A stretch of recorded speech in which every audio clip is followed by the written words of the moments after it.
I'm Daniel Levine, and this is the Bio Report.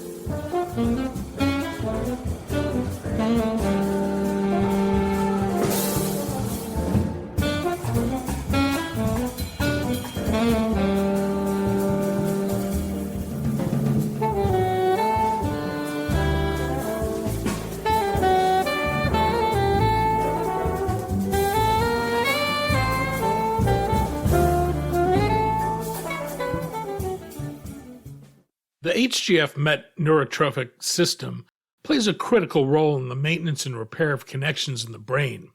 Enhanced signaling along this pathway has the potential to reduce inflammation, slow neurodegeneration, and provide neuroprotection. Athira Pharma is pursuing small molecule drugs that target this pathway to address a range of neurodegenerative conditions. The company is currently conducting a phase 2-3 study of its lead therapeutic candidate, fosgonimeton, in mild to moderate Alzheimer's disease. But the study comes after the experimental therapy failed to meet its primary endpoint in a phase 2 study in Alzheimer's and a phase 2 study in Parkinson's disease dementia and dementia with Lewy bodies. We spoke to Rachel Lenington, Chief Operating Officer for Athira Pharma, about the case for targeting the HGF-MET neurotrophic system in neurodegenerative diseases, how its experimental therapy fosgonimeton works, and why it's continuing to pursue the therapy despite earlier failures.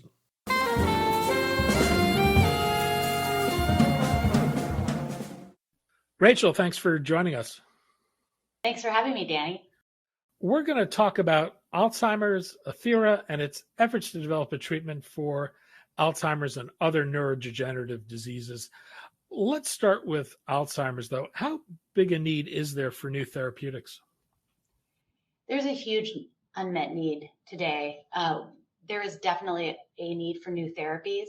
There's not been a lot of progress in this space. Well, there's been more recently, and there's only really now 3 classes of drugs to treat Alzheimer's disease. And if you compare that to something like cancer treatments, where there's so many for any given disease, there's really a need for innovation.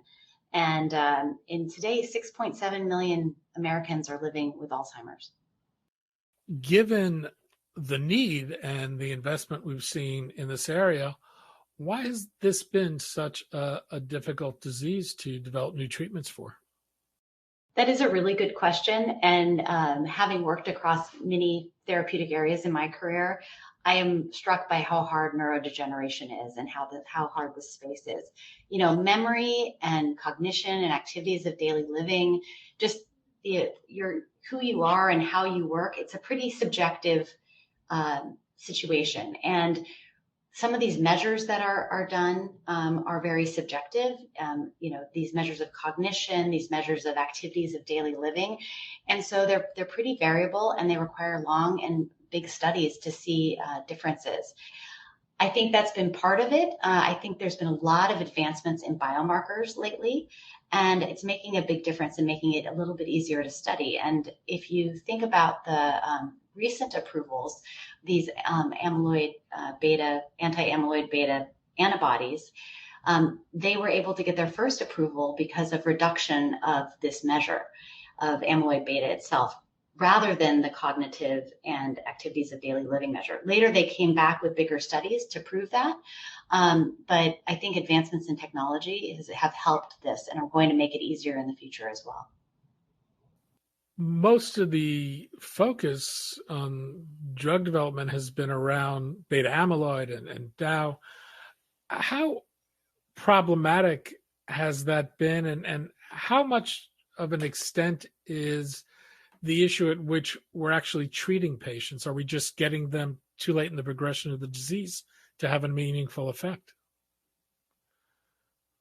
It's a challenge because, I think that the focus on A beta and p-tau, the tau tangles, it's really been a huge focus of the research community.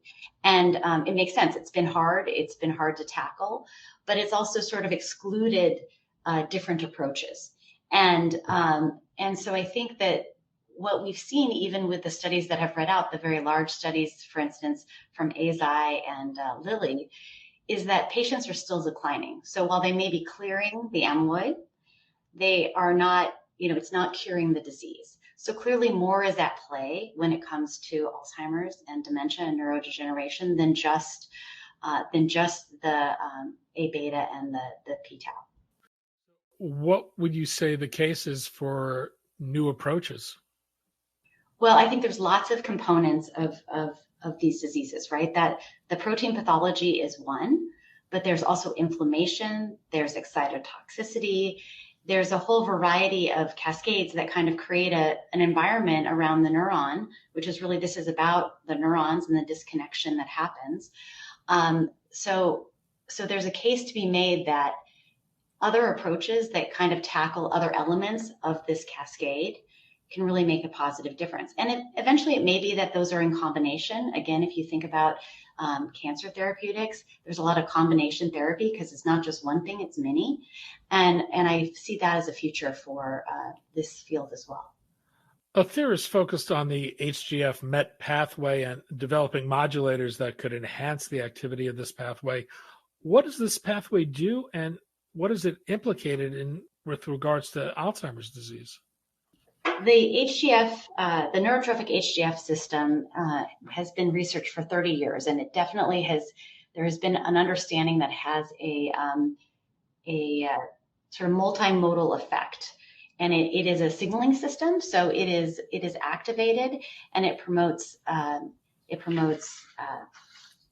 the reduction of inflammation, regeneration, neuroprotection, and also we've seen in our preclinical models that it also reduces protein pathology.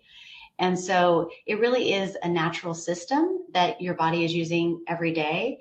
And what we're trying to do is help make those neurons healthier, and then they're better able to battle the disease.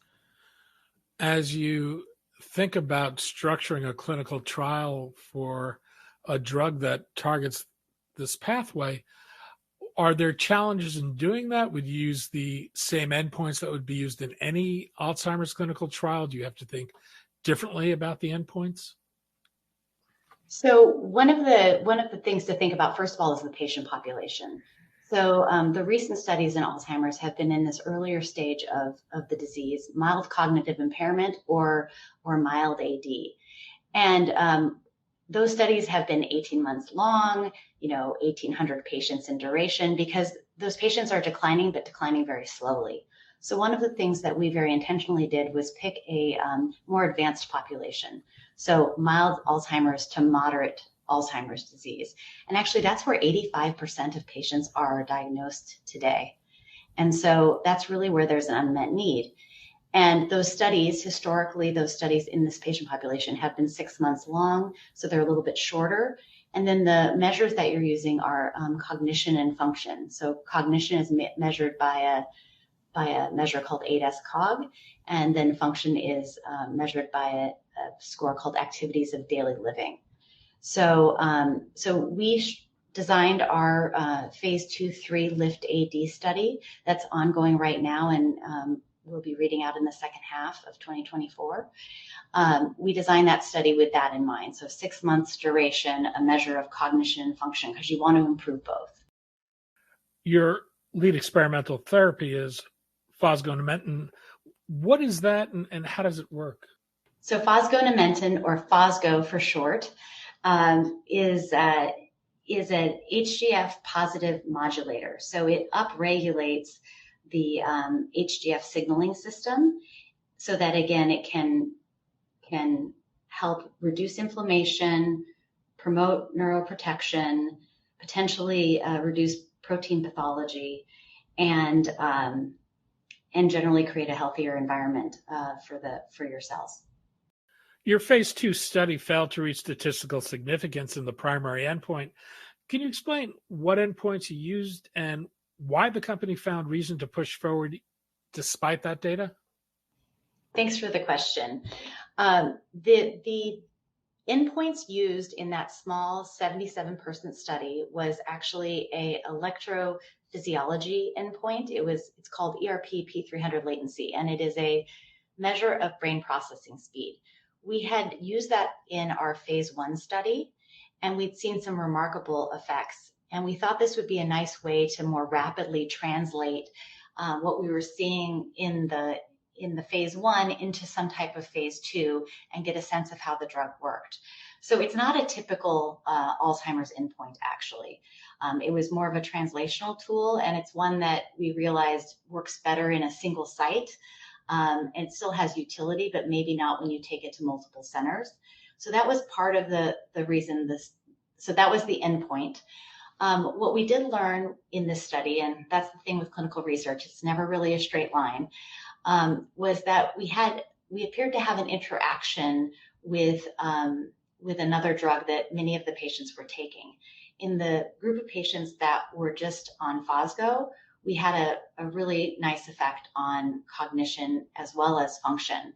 But the study was so small that it was not statistically significant. So why did we continue? I think that's the second part of your question. We had another study that was ongoing, and what we did is we had an unblinded interim analysis with an independent committee take a look and tell us whether or not it was worth continuing and whether we had a high probability of being successful with continuing the study. So basically, they looked at the first 100 patients who had finished the study, and their answer back to us was keep going, and if the next 200 or so patients do as well as the first 100, you should be statistically significant and be well powered to be statistically significant with the outcome. So that kept us going, and we continued enrollment and just completed that at the beginning of this year and expect for the study to read out in the second half of 2024. And would that be considered a pivotal study? Everything is data dependent. It's a phase 2-3 study, and we have all the endpoints that the FDA has told us that they care about, which includes this ADAS-Cog measure, or this measure of cognition, as well as this measure of function, which is ADL, activities of daily living. So you've also looked at using Fosgo in Parkinson's disease. I know at the end of December, you reported on results that also failed to reach the clinical endpoint, although there was statistically significant findings in that study. What happened there? So we actually, that study was intended to be about 75 patients. We stopped enrolling it around 28 because we wanted to focus our resources on the Alzheimer's program. And so we actually knew going into that study that we were not going to be powered to meet the primary endpoint, which was also that ERP P300 latency, that measure of brain processing speed. And so we stopped that early. We allowed the patients to finish the study. We wanted to see what we could learn. One of the things that we're really excited about is in Parkinson's disease, in our preclinical models, we're having quite interesting effects both on the motor symptoms, but as well as alpha-synuclein, which is the protein that's implicated in a lot of Parkinson's disease. And so the study we had designed was focused on cognition, not on Parkinson's overall. And what we really want to do is explore the potential for HGF positive modulation in Parkinson's overall, not just in cognition. But we did have some interesting results in cognition, and we did see in our 40 milligram dose that all of the patients treated with that improved with their cognitive measures. So that gave us a lot of, again, small data sets, but some consistent results that are encouraging as we move towards our phase 2-3 LIFT study. The company is pursuing other potential therapies. Do they all target this same pathway, or are you looking at other approaches? We are focused on the neurotrophic HGF pathway right now. We have a really exciting molecule called ATH1105 This one is oral. It's our second generation molecule. This is for ALS? For ALS, yes. And we recently had our preclinical manuscript published. And we've seen some really profound effects in these mouse models of ALS, where we're able to extend survival, we're able to improve motor benefits, we are able to, the mice maintain their weight, all the sort of elements of things you would care about in ALS, we're able to show some really nice effects in pretty aggressive preclinical models. When do you hope to be in the clinic with that if all goes well? We're hoping to be in the clinic in the first half of this year. Athira went public in 2020 and raised about $200 million. It's been a tough time to be a public biotech. The IPO came at 17 a share, and the stock has traded as high as 34, although today it's trading around $3 a share, and the market cap's a little over 100 million. What's the conversation with shareholders like? Drug development in general, as you know, is high risk, and then you go into Alzheimer's. That's one of and dementia. That's a place where there's been a lot of failures, but there's an understanding about the potential for this. And so when we've been talking to investors, they're really excited about the LIFT data and that second half of 2024. And we're starting to really have some great conversations with them, helping to understand the mechanism. It is different. I mean, if we were focused on A beta or a tau, the conversation would be pretty easy. People are pretty bought into that. The neurotrophic HGF pathway is something new, so they're getting educated and starting to understand it. So we're having some really good conversations. You know, the last, as you mentioned, the markets here have not been. It's been hard. It's been a hard time to be a public biotech, but you know, we're lucky because we had the resources to be able to continue all of these studies through their inflection points. So we're in good condition there. And you know, with the interest rates as they were, you know, investing in other things was a little bit more interesting. But you know, I think we've seen some good progress as we enter 2024, just in general for biotechs, and a lot of interest in what's going on with Athira. How far will existing cash take you, and what's the plan for raising additional capital?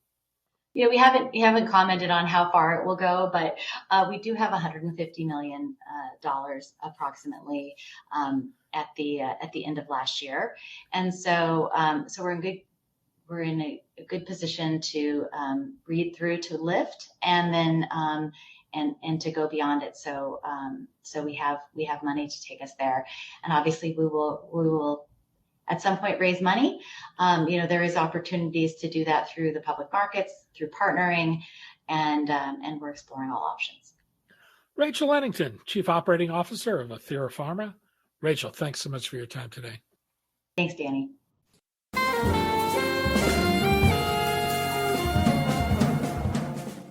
Thanks for listening. The Bio Report is a production of the Levine Media Group. To automatically download this podcast each week, subscribe to our RSS feed or through iTunes or other podcast manager. To join our mailing list, go to levinemediagroup.com. We'd love to hear from you. If you want to drop us a line or are interested in sponsoring this podcast, send an email to danny@levinemediagroup.com. Special thanks to Jonah Levine, who composed our theme music, and the Jonah Levine Collective, which performs it.